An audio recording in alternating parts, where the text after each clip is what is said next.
Hello, isang magandang araw mga kaps, mga kakarpentero. Yan. Okay, maglalagay po tayo ng jalousie frame at saka jalousie blades. Yan. Bale yung hamba po mga kaps, pinarepair po yung hamba. Pero ang mistake po, hindi po siya naglagay ng basyada dito sa labas. Yan, siyempre papasok po yung tubig. Yan. Kaya ang gagawin natin, i-repair natin yung hamba. Kasi yung natanggal na frame, hindi siya papasok kasi mahaba. Ito po yung frame niya, hindi po siya pumasok.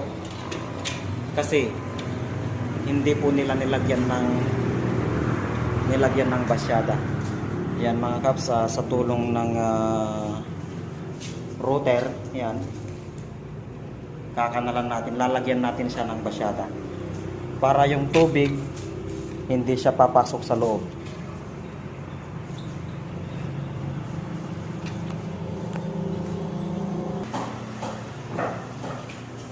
Mga pangalan mong bilyata.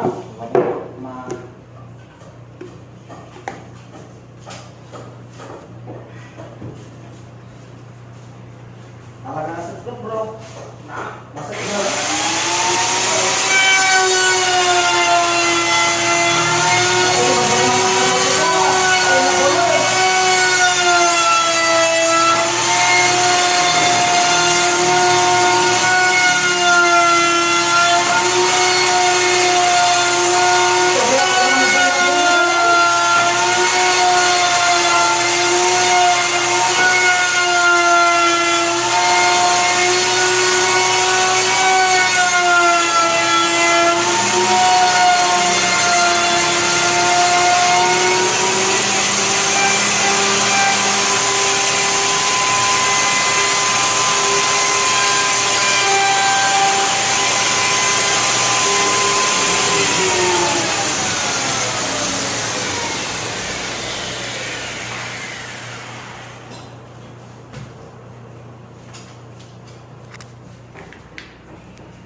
Okay, ayan na mga kaps. Yan.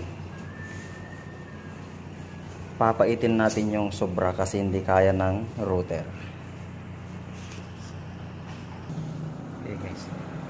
Masalpak na natin yung unang kalong. Yan. Dapat po, ang gagawin po natin pag nagsasalpak tayo ng jalousie frame, dapat magkakanal po tayo dito banda. Para yung pag tiniklop, yan, babangga yung jalousie blade sa basyada natin guys, para hindi papasok yung tubig.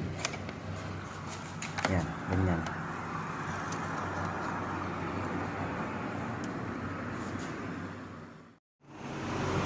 Okay mga kaps, yan, na-install na natin yung jalousie. Ayan.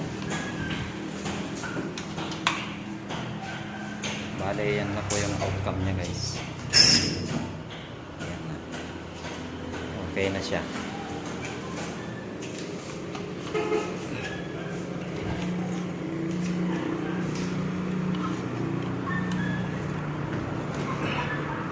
Okay.